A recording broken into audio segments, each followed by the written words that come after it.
Pensé que cruzar la frontera era lo más difícil que haría en mi vida, hasta que tuve que enfrentarla completamente sola con mis hijos.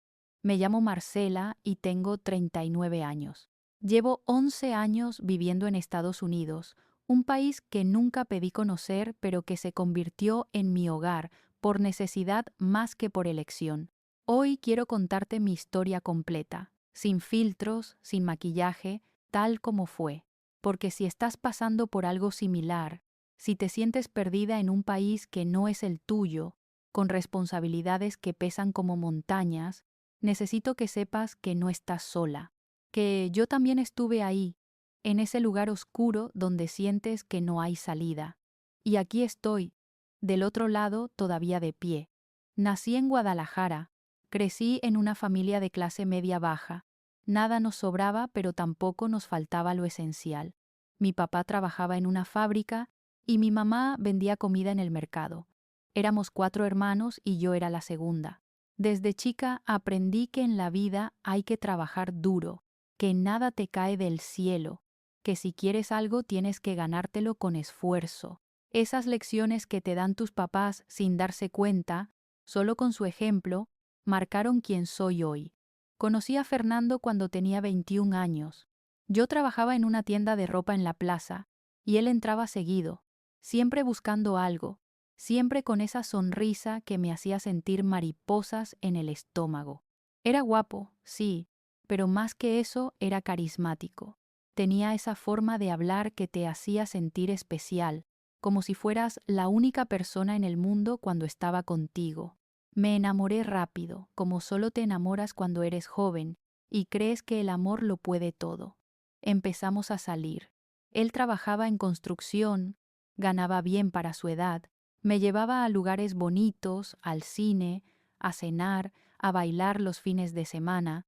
Mis amigas me decían que había agarrado un buen partido y yo les creía.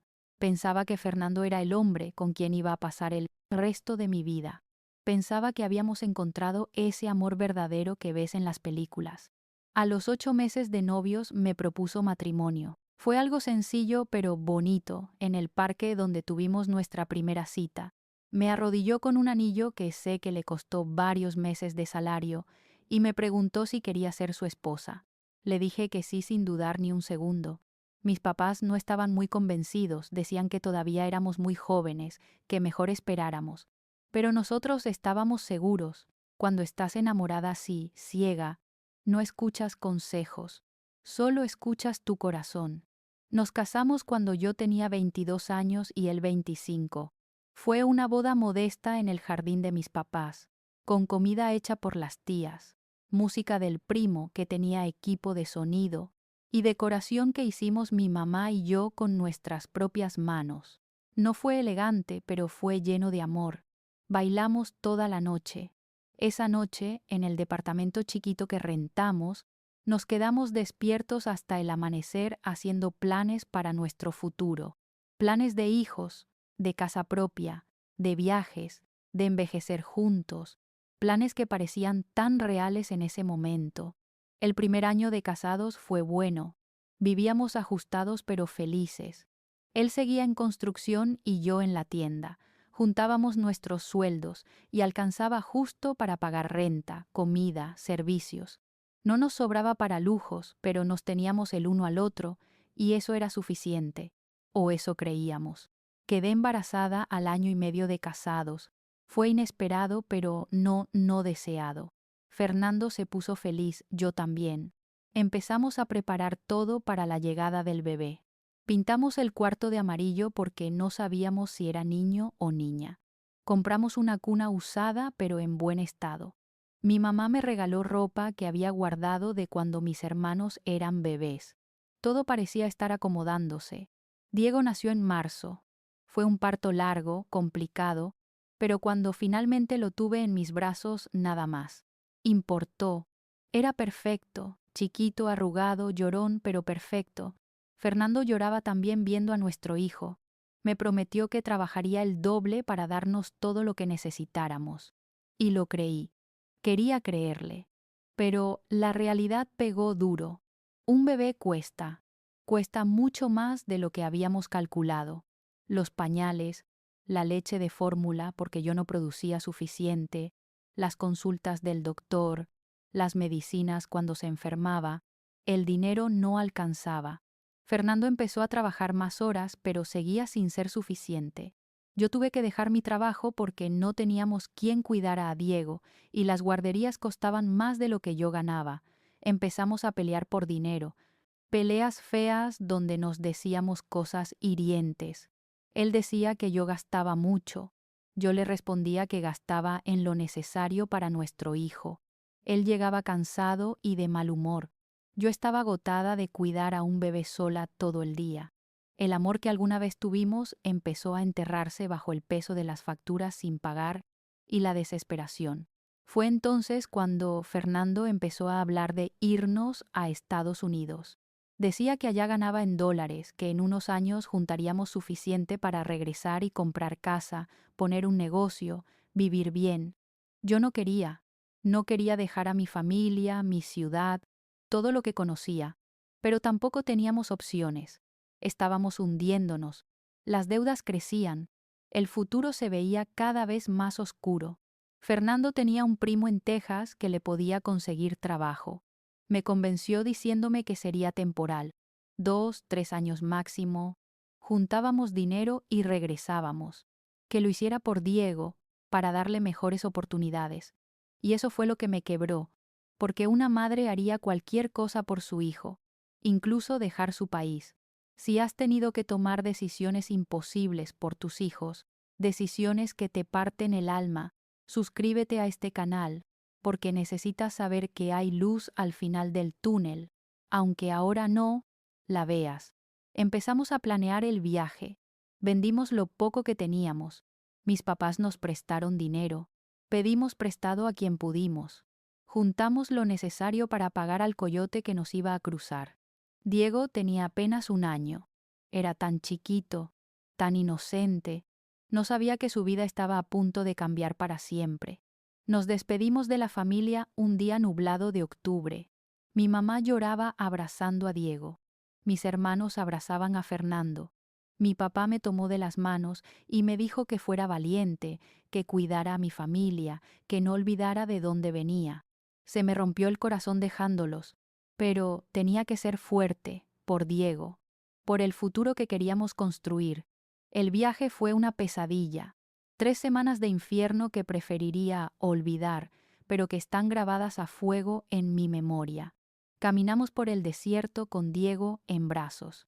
El sol durante el día era insoportable. El frío en la noche cortaba los huesos. Diego lloraba del calor, del hambre, del cansancio. Yo también quería llorar, pero tenía que ser fuerte. Fernando cargaba con las mochilas. Todos estábamos al límite. Hubo momentos en que pensé que no lo lograríamos. Momentos en que me arrepentí de haber salido de México. Momentos en que maldije a Fernando por habernos metido en esto. Pero seguimos adelante, porque cuando ya estás en medio del desierto, no hay vuelta atrás. Solo puedes seguir caminando hacia adelante. Finalmente llegamos a Texas. El primo de Fernando nos recogió en un punto acordado. Nos llevó a su departamento en Houston, donde nos quedaríamos mientras conseguíamos dónde vivir. Yo estaba exhausta, deshidratada, con los pies destrozados de tanto caminar. Diego tenía fiebre. Pasamos los primeros días básicamente durmiendo, recuperándonos del viaje. Fernando encontró trabajo rápido. En construcción, igual que en México pero ganando en dólares, le pagaban mucho mejor que allá. Empezó a trabajar largas horas, 6 días a la semana. Yo me quedaba en el departamento cuidando a Diego. No conocía a nadie. No hablaba inglés. Tenía miedo de salir a la calle. Me sentía completamente perdida en este país enorme que no entendía. Los primeros meses fueron de adaptación. Todo era diferente: la comida, el idioma, el clima, la forma en que la gente se comportaba. Me sentía como extraterrestre en un planeta desconocido. Diego era mi único consuelo. Él dependía completamente de mí y eso me daba propósito. Me obligaba a levantarme cada día, aunque quisiera quedarme en cama llorando. Poco a poco empecé a salir más. Conocí a otras mujeres mexicanas en el edificio donde vivíamos. Ellas me enseñaron dónde comprar ingredientes mexicanos, qué autobuses tomar, cómo funcionaba todo. Se convirtieron en mi familia sustituta. En este país de extraños, encontramos comunidad entre nosotros los extraños. Cuando Diego tenía 2 años, quedé embarazada otra vez. No estaba planeado. Yo estaba tomando pastillas, pero fallaron. Fernando se enojó al principio. Decía que todavía no estábamos establecidos, que no teníamos dinero para otro hijo. Yo también tenía miedo, pero al mismo tiempo sentía felicidad. Diego iba a tener un hermanito. Ya no estaría solo. Camila nació en junio. El parto fue más fácil que con Diego. Nació rápido, sana, hermosa. Fernando se ablandó cuando la vio. Dijo que era igualita a mí.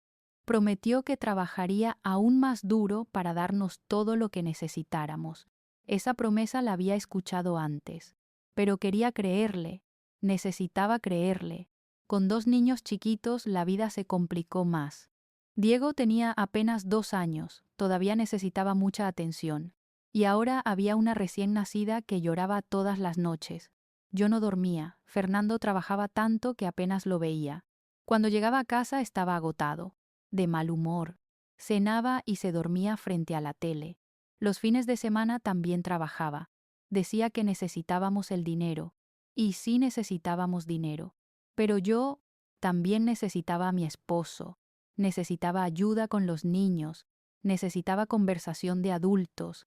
Necesitaba sentir que todavía éramos pareja, no solo 2 personas compartiendo un departamento y criando hijos.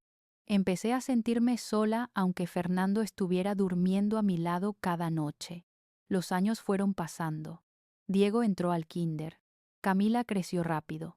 Fernando seguía trabajando sin parar. Yo me dedicaba completamente a los niños. No tenía tiempo para mí. No tenía energía para nada más. Mi vida era despertarme, preparar desayuno, llevar a Diego a la escuela, cuidar a Camila, hacer qué hacer, recoger a Diego, preparar comida, bañar niños, acostarlos, esperar a que Fernando llegara, calentarle su cena, dormir pocas horas, repetir. Nuestra relación se fue deteriorando sin que nos diéramos cuenta. O tal vez sí nos dimos cuenta, pero estábamos demasiado cansados para hacer algo al respecto. Ya no platicábamos, ya no teníamos citas, ya no nos reíamos juntos. Éramos como compañeros de cuarto con hijos, funcionales pero vacíos. Fernando empezó a llegar más tarde. Decía que el trabajo, que horas extra, que tráfico. Yo le creía porque quería creerle, porque la alternativa era demasiado dolorosa de considerar.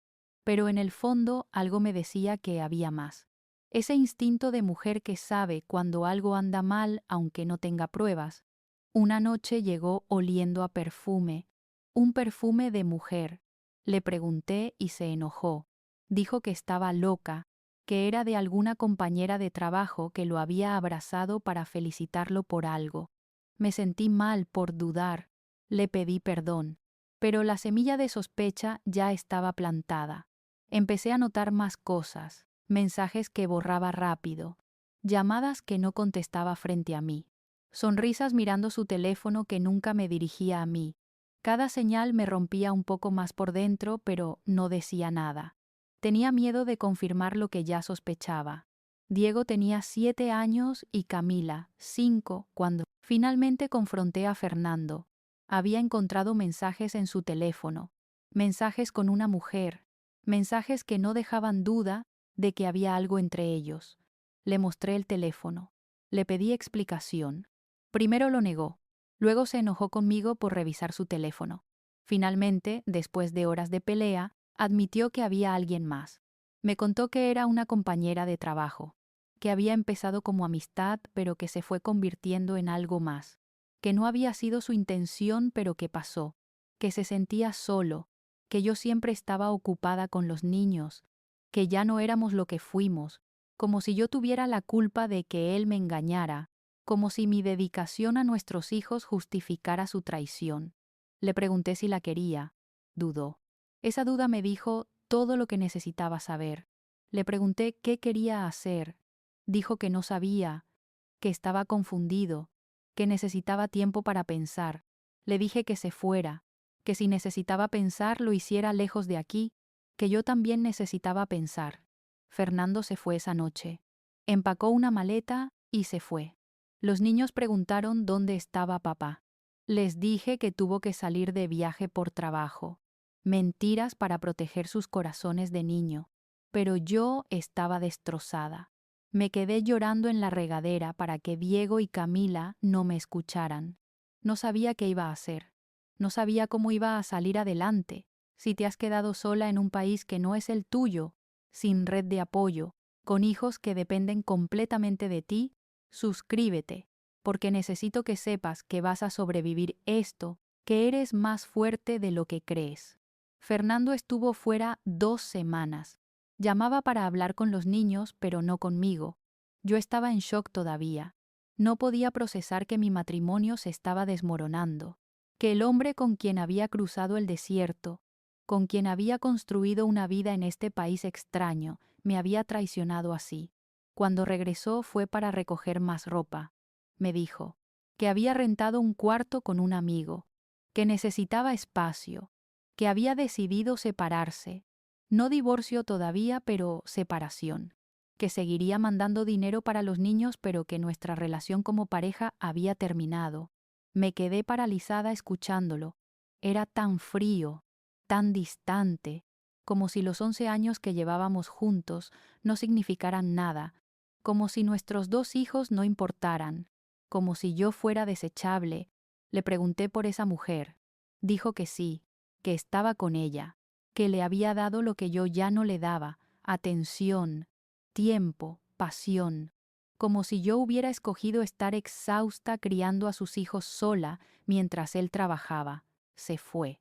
Y yo me quedé ahí parada en medio del departamento, que de repente se sentía demasiado grande y demasiado vacío al mismo tiempo. Los niños estaban en la escuela todavía. Tenía un par de horas antes de tener que recogerlos. Me senté en el piso de la sala y lloré. Lloré por mi matrimonio muerto. Lloré por mis hijos que crecerían en un hogar roto.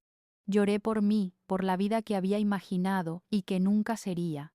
Pero el llanto solo duró ese día, porque al día siguiente tuve que levantarme, porque tenía 2 niños que alimentar, que cuidar, que proteger. No tenía el lujo de quedarme en cama, llorando aunque quisiera. La vida seguía y yo tenía que seguir con ella. Fernando mandaba dinero cada quincena. No mucho, pero algo. Suficiente para pagar la mitad de la renta y algo de comida. Pero no era suficiente. Yo necesitaba trabajar. ¿Pero cómo? No tenía papeles, no hablaba bien inglés, no tenía con quién dejar a los niños mientras trabajaba. Una vecina, doña Rosa, se ofreció a cuidar a Camila mientras yo buscaba trabajo. Era una señora mexicana mayor, viuda, que vivía sola y le gustaba tener niños en su departamento. No me cobraba mucho, solo lo suficiente para ayudarse con sus gastos. Fue un milagro encontrarla. No sé qué hubiera hecho sin ella. Empecé a buscar trabajo. Limpiando casas era lo único que podía hacer sin papeles y sin inglés perfecto. Encontré trabajo con una señora americana que necesitaba quien limpiara su casa 2 veces por semana. Me pagaba en efectivo. No era mucho, pero era algo. Después conseguí otra casa. Luego otra. Poco a poco fui construyendo una lista de clientas. El horario era complicado. Tenía que llevar a Diego a la escuela a las 8. Dejar a Camila con doña Rosa. Ir a limpiar casas hasta las 3, recoger a Diego, recoger a Camila, llegar a casa, hacer de cenar, ayudar con tarea, bañarlos, acostarlos, caer muerta en mi cama, levantarme al día siguiente y repetir. Los fines de semana limpiaba más casas. Era el único tiempo que tenía para hacer más dinero. Diego y Camila se quedaban con doña Rosa o a veces los llevaba conmigo. Las clientas no siempre estaban de acuerdo, pero entendían mi situación. Mis hijos se portaban bien, jugaban en el jardín mientras yo trabajaba dentro. El dinero seguía siendo ajustado. Después de pagar renta, comida, luz, agua, gas, cuidado de Camila, no sobraba nada, a veces ni siquiera alcanzaba.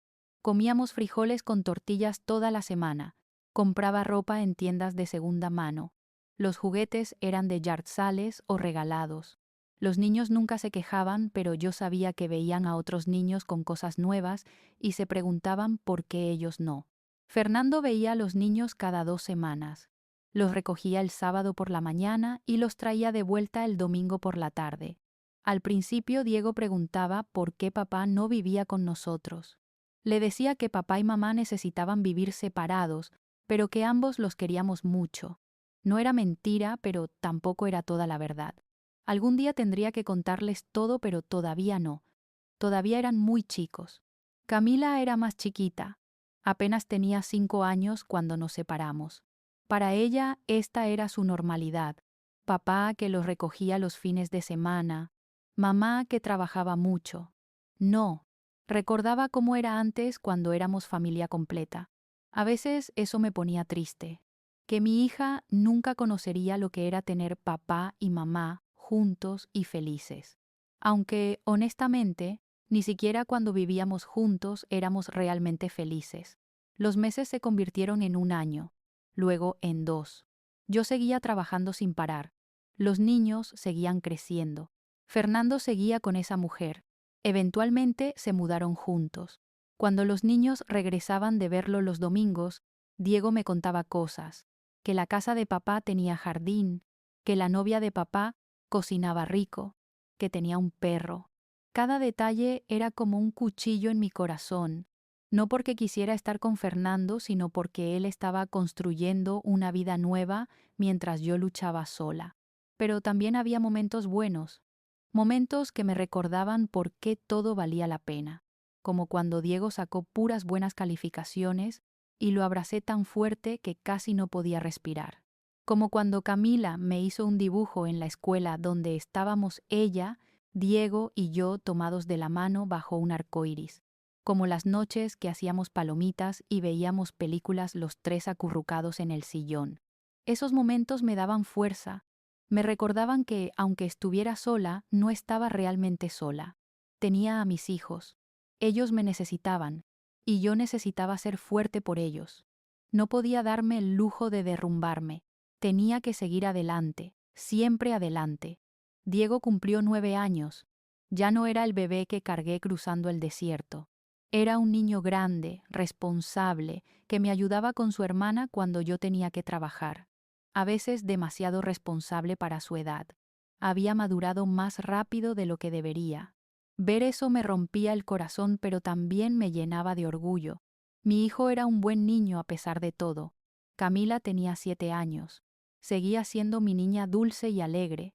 A pesar de que papá no vivía con nosotros, a pesar de que no teníamos mucho dinero, ella siempre encontraba razones para sonreír. Me recordaba a mí cuando era chica, antes de que la vida me enseñara que las cosas no siempre salen como planeas. Una tarde, mientras limpiaba la casa de una de mis clientas, ella me preguntó sobre mi vida. Esta señora, la señora Thompson, siempre había sido amable conmigo. Me pagaba bien y a veces me daba ropa que ya no usaba, o juguetes que sus hijos habían superado. Le conté brevemente mi situación. Separada, 2 hijos, trabajando duro para salir adelante. Ella me miró con ojos llenos de compasión y me dijo algo que nunca olvidaré.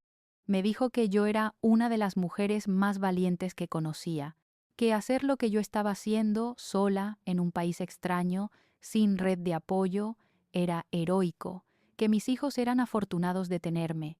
Sus palabras me hicieron llorar ahí mismo en su cocina, porque nadie me había dicho eso.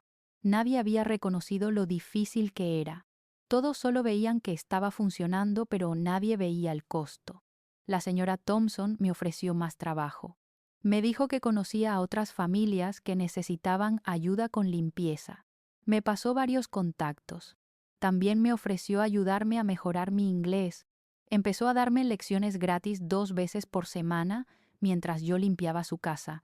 Practicábamos conversación. Me corregía gentilmente. Poco a poco mi inglés mejoró. Con mejor inglés y más contactos, empecé a ganar más dinero. Ya no teníamos que vivir tan ajustados. Pude comprar ropa nueva para los niños, pude llevarlos a comer pizza el viernes, pude ahorrar un poco para emergencias. No era mucho, pero era progreso. Era esperanza de que, tal vez, las cosas podían mejorar. Fernando empezó a ver menos a los niños. Pasó de cada 2 semanas a una vez al mes. Luego a cada mes y medio, siempre con excusas. Que el trabajo, que estaba ocupado, que lo sentía. Diego dejó de preguntar cuándo lo vería. Había aprendido a no esperar mucho de su papá. Eso me rompía el corazón, pero también me enojaba. ¿Cómo podía Fernando estar tan desconectado de sus propios hijos? El dinero que mandaba también se volvió irregular. A veces llegaba, a veces no. Ya no podía contar con él. Pero estaba bien, porque ya había aprendido a no depender de él. Había aprendido que la única persona en quien podía confiar completamente era yo misma. Si has tenido que convertirte en tu propio rescate, si has aprendido que la fortaleza no es no tener miedo, sino seguir adelante a pesar del miedo, suscríbete, porque este viaje apenas está comenzando y necesito que estés aquí para lo que sigue. Pasaron 3 años desde la separación. Diego tenía 10 años y Camila 8. Yo tenía 36 y me sentía de 60. El trabajo duro te envejece, la preocupación constante te envejece, pero también te hace fuerte de formas que no sabías que podías ser. Había construido una vida. No era la vida que había imaginado, pero era mía. Tenía mis clientas regulares que me pagaban bien y me trataban con respeto. Tenía amigas entre las otras mujeres latinas en el edificio. Teníamos nuestro grupito de apoyo. Nos cuidábamos entre nosotras. Nos prestábamos cosas cuando faltaba. Nos escuchábamos cuando necesitábamos desahogarnos. Una de ellas, Carolina, me convenció de que fuéramos a un evento en la iglesia local. Yo no era muy religiosa, pero ella insistió. Dijo que tenían un programa para madres solteras donde ofrecían ayuda con diferentes cosas. Decidí ir. No perdía nada con intentar. En ese programa conocí a gente maravillosa, otras mujeres en situaciones similares a la mía, algunas divorciadas, otras viudas, otras abandonadas, todas luchando por sacar adelante a sus hijos solas. Nos reuníamos una vez por semana, compartíamos experiencias, consejos, frustraciones, orábamos juntas, y aunque no sé si la oración cambiaba mi situación externa, definitivamente cambiaba algo dentro de mí. Me daba paz, me daba fuerza, me recordaba que no estaba sola. En uno de esos encuentros, una mujer habló sobre perdón, sobre cómo perdonar no es para la persona que te lastimó, sino para ti misma, para liberarte del resentimiento que te envenena. Sus palabras se me quedaron pegadas, porque yo cargaba tanto resentimiento hacia Fernando por abandonarnos, por elegir a otra mujer sobre su familia, por no ser el padre que sus hijos necesitaban. Ese resentimiento me estaba comiendo viva. Lo sentía como un peso en el pecho que nunca se iba. Empecé a trabajar en perdonar. No fue fácil, no fue rápido, pero poco a poco fui soltando. Entendí que lo que Fernando hiciera o dejara de hacer no estaba bajo mi control. Lo único que podía controlar era cómo yo reaccionaba. Y decidí reaccionar con gracia, con dignidad, con perdón. Eso no significaba olvidar, no significaba que estaba bien lo que hizo, pero significaba que ya no iba a dejar que me definiera, que ya no iba a darle poder sobre mis emociones, que iba a seguir adelante con mi vida sin ese peso aplastante. Los niños notaron el cambio en mí. Diego me dijo que me veía más feliz. Camila decía que ya no fruncía el ceño tanto. Tenían razón. El perdón me había liberado de una forma que no esperaba. Me sentía más ligera, más en paz. Fernando se comprometió con esa mujer. Me enteré porque Diego me lo contó. Dijo que papá le había mostrado un anillo, que iban a casarse pronto. Le pregunté cómo se sentía al respecto. Dijo que estaba bien, que la novia de papá era buena con ellos, que le caía bien. Me alegré por él, porque si mi hijo estaba bien, eso era lo que importaba. No voy a mentir, sí me dolió un poco. No porque quisiera estar con Fernando, esa parte hacía mucho que había muerto, pero dolía pensar que él había seguido adelante tan fácilmente mientras yo todavía estaba aquí batallando sola. Dolía que hubiera encontrado felicidad nueva mientras yo apenas sobrevivía. Pero ese dolor fue temporal. Reconocí el sentimiento, lo dejé pasar y seguí adelante. Se casaron en una ceremonia pequeña. Los niños fueron. Yo aproveché ese fin de semana para hacer trabajo extra. Limpié 3 casas en esos 2 días. Cuando los niños regresaron, me contaron todo. La iglesia bonita, la novia con su vestido blanco, el pastel, los tíos que conocieron por primera vez. Escuché todo con una sonrisa en mi cara, aunque por dentro había una tristeza persistente, no por Fernando, por mis hijos que tenían que vivir esta realidad dividida. La vida siguió su curso normal, o lo que era normal para nosotros. Escuela, trabajo, tarea, comer, dormir, repetir. Diego seguía sacando buenas calificaciones. Camila se unió al coro de la escuela. Tenía una voz hermosa que heredó de mi mamá. Cada pequeño logro de ellos me llenaba de orgullo. Estaba criando buenos niños a pesar de las circunstancias. Eso tenía que significar que estaba haciendo algo bien. El dinero seguía siendo un problema constante, aunque ya no tan desesperado como antes. Había meses buenos donde ganaba suficiente para incluso ahorrar un poco. Había meses malos donde apenas alcanzaba. Aprendí a vivir con esa incertidumbre. Aprendí a estirar cada dólar. Aprendí que mis hijos no necesitaban cosas caras para ser felices. Necesitaban amor, atención, estabilidad. Y eso sí se los podía dar. Una noche, mientras cenábamos los 3 en nuestra mesa pequeña, Camila me preguntó si yo estaba triste. La pregunta me tomó por sorpresa. Le pregunté por qué decía eso. Me dijo que a veces me veía mirar por la ventana con cara triste, que le daba miedo que estuviera enojada con ellos.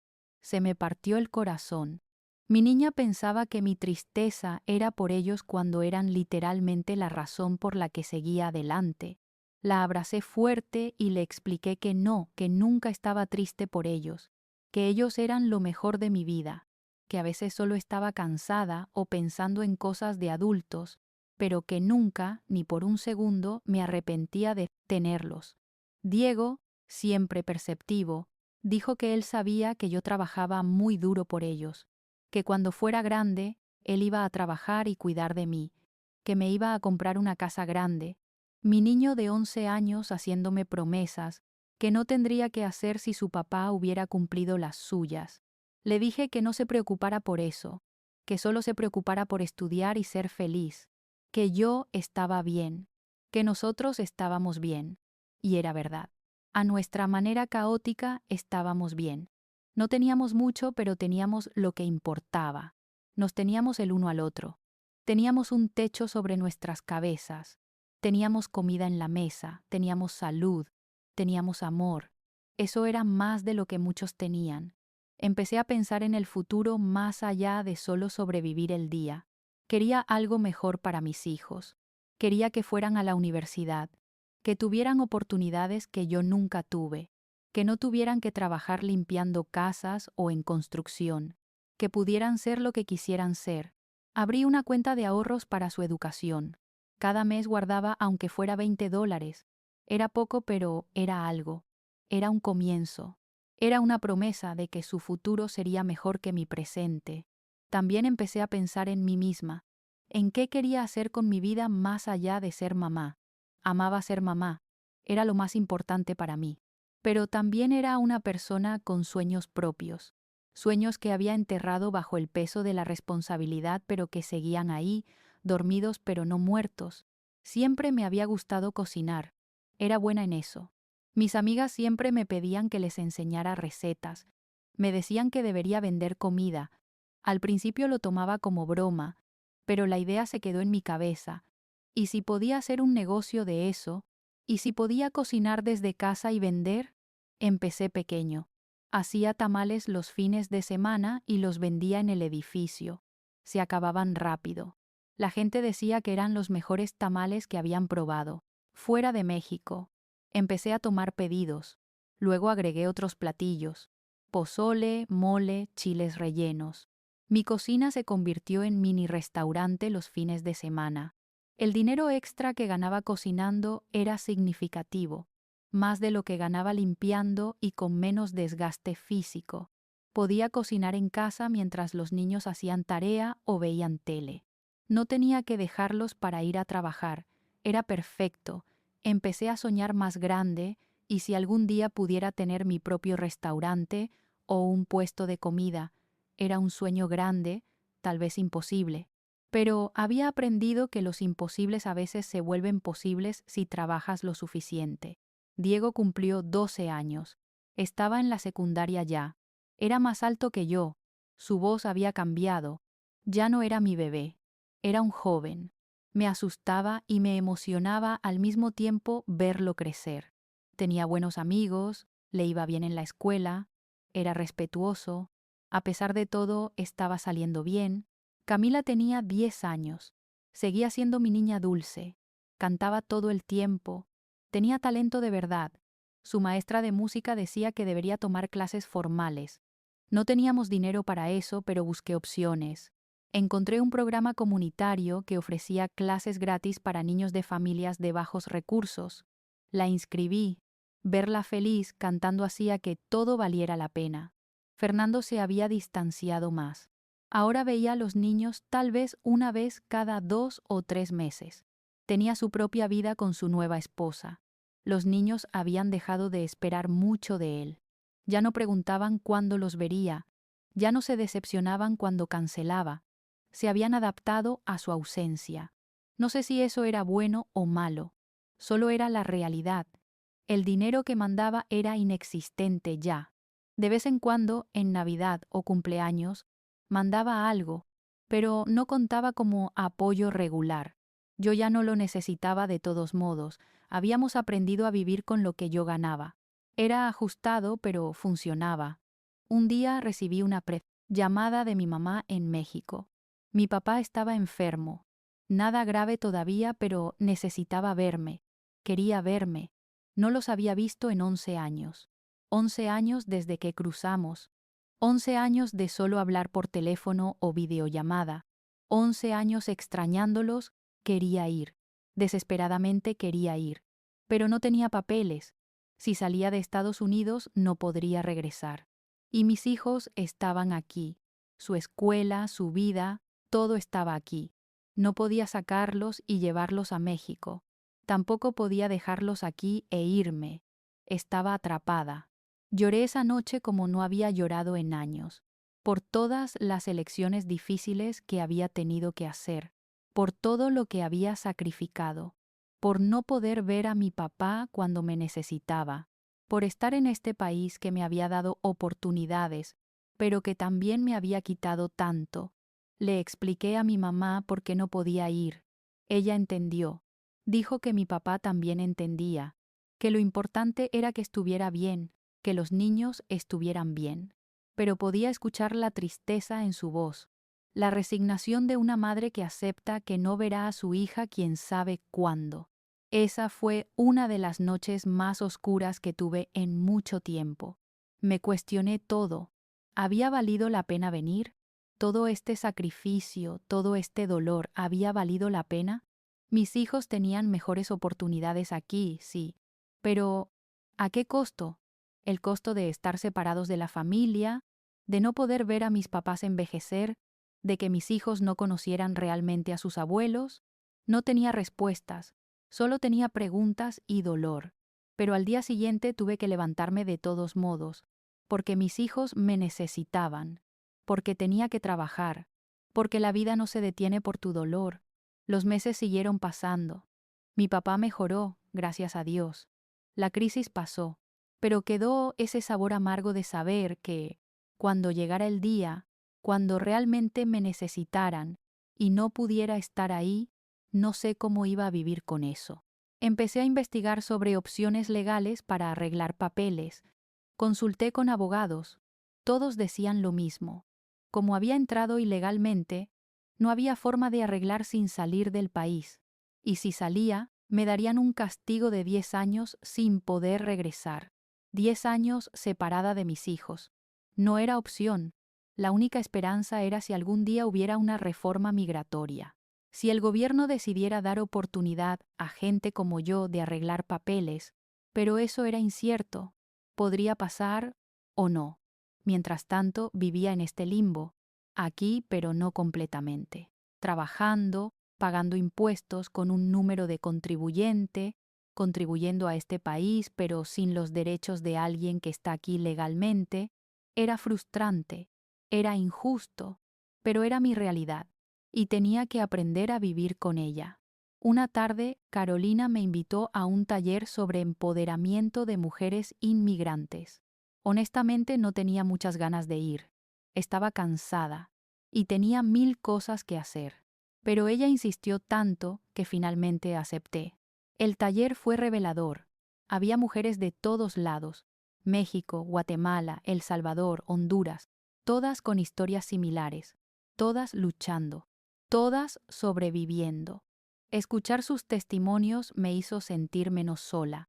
Me hizo darme cuenta de que lo que yo estaba viviendo lo vivían miles, millones. No justificaba el dolor, pero lo hacía más llevadero saber que no era la única. Una de las organizadoras del taller me preguntó si estaría dispuesta a compartir mi historia en el próximo evento. Dijo que historias como la mía necesitaban ser escuchadas, que mucha gente no entiende lo que vivimos las mujeres inmigrantes, que mi voz importaba. Acepté aunque me daba miedo. Nunca había hablado públicamente sobre mi experiencia. Era algo tan personal, tan doloroso. ¿Cómo iba a ponerlo en palabras? Pero también sentí que tenía responsabilidad de hablar por las que no pueden, de mostrar la realidad detrás de las estadísticas. Preparé mi testimonio con ayuda de la organizadora. Escribí todo: el viaje desde México, el matrimonio, la separación, la lucha diaria, los sacrificios, el dolor, pero también la fuerza, la resiliencia, la esperanza. Practiqué frente al espejo, lloré escribiéndolo, lloré practicándolo, pero también sentí algo liberador en ponerlo todo en palabras. El día del evento estaba nerviosísima. Había como 50 personas. Cuando llegó mi turno, mis manos temblaban sosteniendo el papel. Pero empecé a hablar, y una vez que empecé, las palabras fluyeron. Conté mi historia. Vi a mujeres en el público limpiar lágrimas. Vi a otras asentir reconociendo su propia experiencia en la mía. Cuando terminé, el aplauso fue fuerte y largo.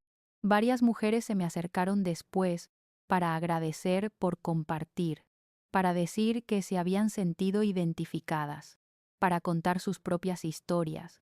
Fue un momento de conexión profunda, de entender que ninguna de nosotras estaba realmente sola, aunque nos sintiéramos así.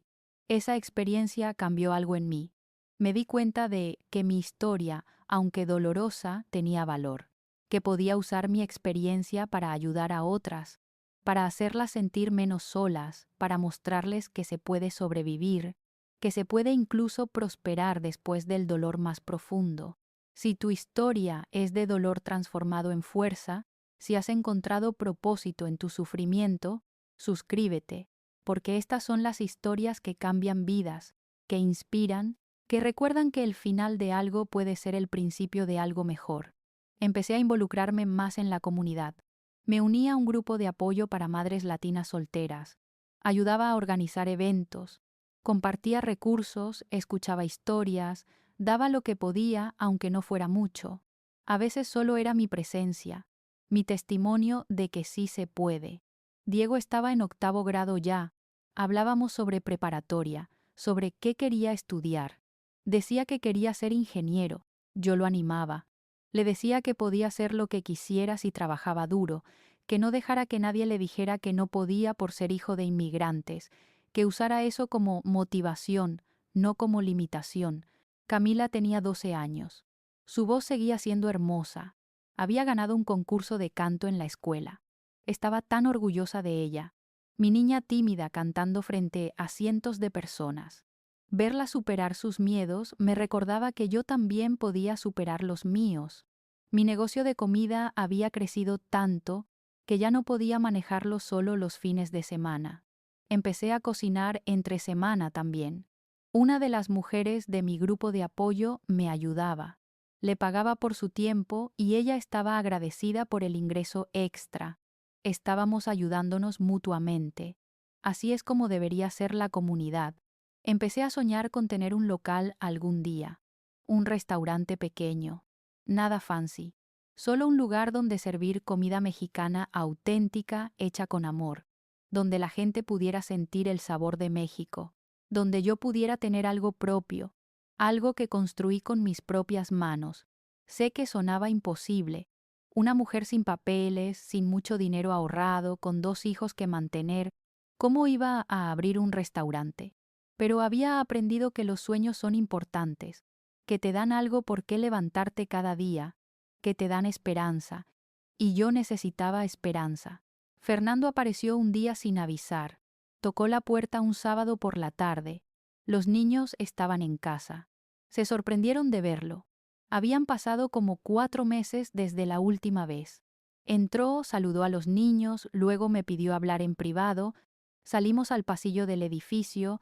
Me dijo que su esposa estaba embarazada, que iban a tener un bebé, que quería que los niños lo supieran por él. Le pregunté por qué me estaba diciendo esto a mí primero. Dijo que no sabía, que sintió que debía, que quería que yo se lo dijera a los niños con él. Le dije que no era mi responsabilidad, que sí, quería decírselos, él debía hacerlo, pero que pensara en cómo se iban a sentir, en que iban a ver que él podía estar presente para este nuevo bebé, pero no estuvo presente para ellos. Me miró sorprendido, como si no se le hubiera ocurrido eso. Entramos. Fernando se sentó con Diego y Camila y les contó. Diego no dijo nada, solo asintió. Camila preguntó si eso significaba que ya no los querría. Fernando le aseguró que no, que el amor de un padre no se divide. Las mismas palabras que yo le había dicho años atrás. Me pregunté si las creía o solo las decía porque sonaban bien. Después de que se fue, hablé con los niños. Les pregunté cómo se sentían. Diego dijo que estaba bien, que no le importaba mucho, que papá ya tenía su vida y ellos tenían la suya. Camila estaba más afectada. Dijo que sentía que papá la estaba reemplazando. La abracé y le dije que nadie podía reemplazarla, que ella era única e irreemplazable, que si papá no podía ver eso, era su pérdida. Esa noche, después de que los niños se durmieron, lloré por ellos, por el dolor que cargaban que yo no podía quitar, por tener que ver a su papá construir una familia nueva donde él sería el papá presente que nunca fue con ellos, por todas las formas en que Fernando los había fallado y seguía fallándolos. Pero también me llené de determinación. Yo iba a ser suficiente para ellos, iba a ser mamá y papá, iba a estar en cada evento, cada logro, cada momento. Iba a amarlos tanto que el amor ausente de su padre no iba a dejar hueco. No sé si eso era posible, pero iba a intentarlo. Los años siguientes fueron de crecimiento, para mis hijos y para mí. Diego se graduó de 8º grado con honores. Entró a la preparatoria. Yo estaba ahí en su graduación, llorando de orgullo. Fernando no fue. Dijo que tenía trabajo. Diego dijo que no le importaba. Pero yo vi el destello de dolor en sus ojos cuando revisó el auditorio buscando a su papá. Camila seguía cantando. Había entrado a un grupo vocal más serio. Ensayaban varias veces por semana. Yo la llevaba y recogía sin falta. Me sentaba en el estacionamiento esperando, aprovechando para adelantar trabajo. Pero nunca me perdía recogerla. Nunca la dejaba esperando. Mi negocio de comida explotó. Tuve que contratar a 2 mujeres más. Mi cocina ya no era suficiente. Una de mis clientas de limpieza, que se había vuelto amiga, me ofreció rentar su garaje convertido. Era perfecto. Tenía cocina industrial, espacio para almacenar, área para que las chicas trabajaran. Pagaba renta mensual, pero valía la pena. Ya no limpiaba casas, ya no tenía que. La comida me daba suficiente ingreso. Mejor ingreso. Podía estar más en casa con los niños. Podía ir a sus eventos. Podía ser más presente. Después de años de trabajar hasta romperme, finalmente había encontrado algo sustentable. Seguía sin papeles. Esa realidad no cambiaba, pero había aprendido a vivir con ella, a ser cuidadosa, a no manejar sin licencia, a no llamar la atención, a vivir en las sombras pero de forma digna. Contribuía a este país, criaba buenos ciudadanos, pagaba mis impuestos aunque fuera con número de contribuyente, merecía estar aquí aunque el sistema dijera que no. Diego cumplió 16. Lo llevé a sacar su permiso de conducir. Ver a mi hijo, que había cargado cruzando el desierto, ahora tan grande, tan responsable, tan lleno de potencial, me llenó de emoción y tristeza al mismo tiempo. Emoción por quién se estaba convirtiendo. Tristeza porque el tiempo pasaba tan rápido. Camila tenía 14. Ya no era mi niña. Era una jovencita hermosa dentro y fuera. Seguía siendo dulce, pero ahora también era fuerte. Había visto a su mamá luchar, y eso le había enseñado que las mujeres son guerreras, que podemos hacer cosas imposibles cuando no nos queda otra opción. Habían pasado 9 años desde que me separé de Fernando. 9 años criando a mis hijos esencialmente sola. 9 años. De sacrificio, de lágrimas, de noches sin dormir preocupándome por todo, pero también 9 años de crecimiento, de fortaleza, de descubrir quién era yo más allá de ser esposa o madre. Era Marcela, emprendedora, sobreviviente, guerrera. Fernando tuvo su bebé, una niña. Los niños la conocieron. Diego dijo que era bonita pero que no sentía conexión. Camila era más abierta. Jugaba con el bebé cuando visitaban. Yo estaba orgullosa de ellos por ser amables a pesar de todo. Fernando finalmente empezó terapia. Su esposa lo había convencido. Me llamó un día para decirme que estaba trabajando en ser mejor papá, que se daba cuenta de que había fallado a Diego y Camila, que quería arreglar su relación con ellos. Le dije que nunca era tarde, pero que tenía que demostrarlo con acciones, no palabras. Ya habían escuchado suficientes palabras vacías, y sorprendentemente empezó a hacerlo. Empezó a ver a los niños más regularmente, cada 2 semanas sin falta, llamaba entre visitas, se presentó a un concierto de Camila, fue a un partido de soccer de Diego. Pequeños pasos pero significativos. Los niños notaron, no perdonaron inmediatamente, no olvidaron, pero abrieron la puerta un poco. Yo estaba feliz por ellos, porque merecían tener a su papá en sus vidas, porque necesitaban esa figura paterna que había estado ausente tanto tiempo. Mi relación con Fernando se volvió más cordial. No éramos amigos, probablemente nunca lo seríamos, pero podíamos coparentear civilizadamente, por el bien de nuestros hijos. Una tarde, mientras cocinaba pozole para un pedido grande, me detuve un momento. Miré alrededor, mi cocina comercial pequeña pero funcional. Las mujeres que trabajaban conmigo riendo mientras preparaban tamales, los pedidos acumulándose para el fin de semana. Y me di cuenta de algo. Lo había logrado.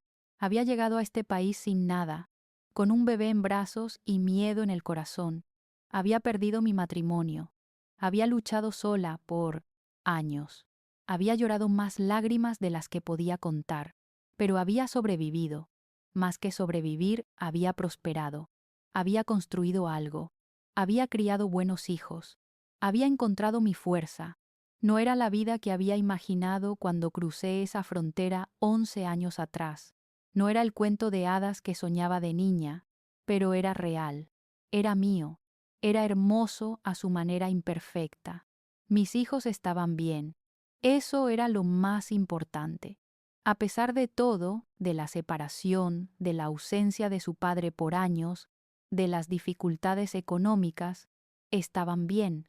Eran buenos niños, con buenos corazones, con sueños, con potencial ilimitado. Y eso era mi mayor logro. Yo estaba bien. Había sanado de formas que no sabía que necesitaba sanar. Había perdonado a Fernando. Había perdonado a mí misma por las decisiones que tomé. Había aceptado que hice lo mejor que pude con lo que sabía en ese momento. Y eso era suficiente. Todavía había días difíciles, días en que extrañaba México, días en que la incertidumbre de no tener papeles me pesaba, días en que me sentía cansada de luchar. Pero esos días ya no me definían, ya no me hundían como antes. Había aprendido que eran solo días, que pasarían, que mañana sería mejor. Si has quedado sola en un país que no es el tuyo, si has tenido que ser más fuerte de lo que creías posible, si has convertido tu dolor en poder, suscríbete, porque tu historia también importa, porque no estás sola, porque juntas somos invencibles. Diego se graduó de preparatoria, consiguió beca completa para la universidad, iba a estudiar ingeniería como siempre había soñado. Cuando recibió la carta de aceptación, lloré de alegría pura. Mi hijo, el bebé que cargué cruzando el desierto, iba a la universidad, iba a tener oportunidades que yo nunca tuve. Todo había valido la pena por este momento. Camila siguió con su música. Tenía talento real. Hablábamos de escuelas de artes para después de la música, preparatoria. Ella soñaba con grabar un disco algún día, con cantar profesionalmente, y yo le decía que podía hacer lo que quisiera, que el cielo era el límite, que nunca dejara que nadie le dijera que no podía. Mi negocio de comida me permitía vivir dignamente por primera vez en años. No era rica, pero tampoco luchaba. Podía pagar todas mis cuentas y todavía ahorrar un poco. Podía darme gustos pequeños de vez en cuando. Podía respirar sin ese peso constante de preocupación financiera. Empecé a pensar seriamente en abrir un restaurante físico. Tenía algo ahorrado. Tenía clienta base sólida. Tenía la experiencia. Solo necesitaba dar el salto. Daba miedo. Era arriesgado. Pero, ¿qué no había sido arriesgado en mi vida? Crucé un desierto con un bebé. Sobreviví quedarme sola en país extraño. Crié 2 hijos yo sola. Abrir un restaurante era nada comparado con eso. Encontré un local pequeño en renta. Estaba en zona con mucha comunidad latina. Perfecto para un restaurante mexicano auténtico. Hice números. Era posible. Ajustado pero posible. Decidí hacerlo. Decidí apostar por mí misma una vez más. El día que firmé el contrato de renta temblaba. Era un compromiso grande, pero también era un sueño haciéndose realidad. Llamé al restaurante Sabor de Casa, porque eso era lo que quería ofrecer. El sabor de hogar, el sabor de México, el sabor del amor puesto en cada platillo. Mis hijos me ayudaron a arreglar el local. Diego pintó las paredes. Camila hizo diseño para el menú.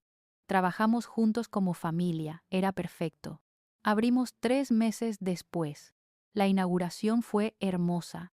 Vino toda la comunidad, mis amigas, las mujeres que trabajaban conmigo, clientes que habían estado comprando mi comida por años.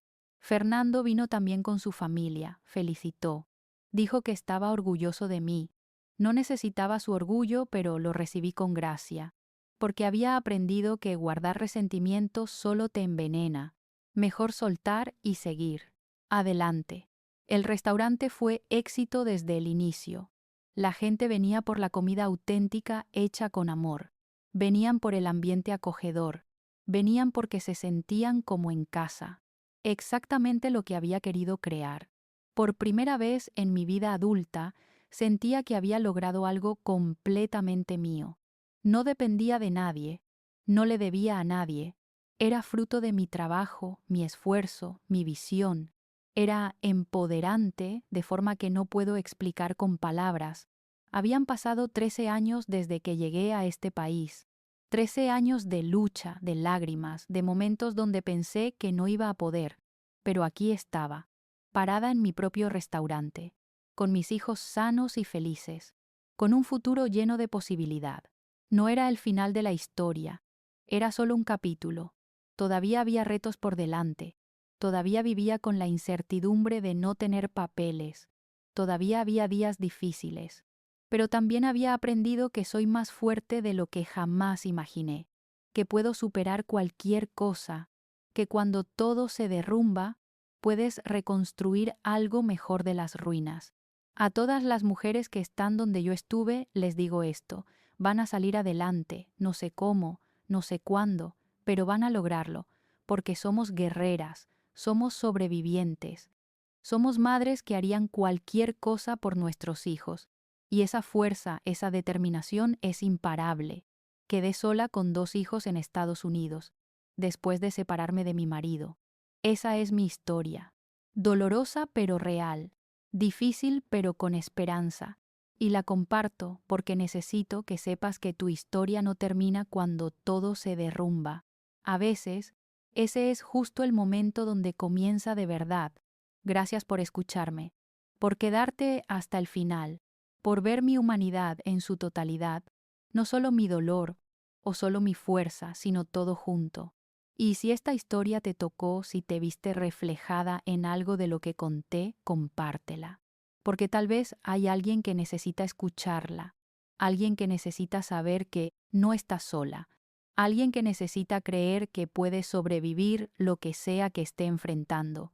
Porque sí puede, todas podemos, juntas somos invencibles,